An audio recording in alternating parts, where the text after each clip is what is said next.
جب انسان کو اس بات کا علم ہو جاتا ہے کہ اللہ سب دیکھتا ہے اور اللہ سب کچھ جانتا ہے، تو وہ خاموشی کی آخری سیڑھی پر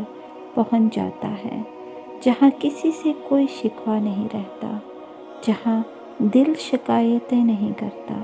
تڑپتا تو بہت ہے مگر آہیں نہیں بھرتا، کیونکہ یہ وہ مقام ہوتا ہے جہاں ساری باتیں اور ساری چیزیں اللہ کے سپرد کر دی جاتی ہیں، کیونکہ اس لمحے کی تکلیف اور اذیت اللہ کے سوا کوئی نہیں جان سکتا، اور لوگوں سے تو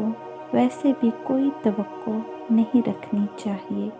کیونکہ انسان عیبوں کو چھپانے کے معاملے میں کچا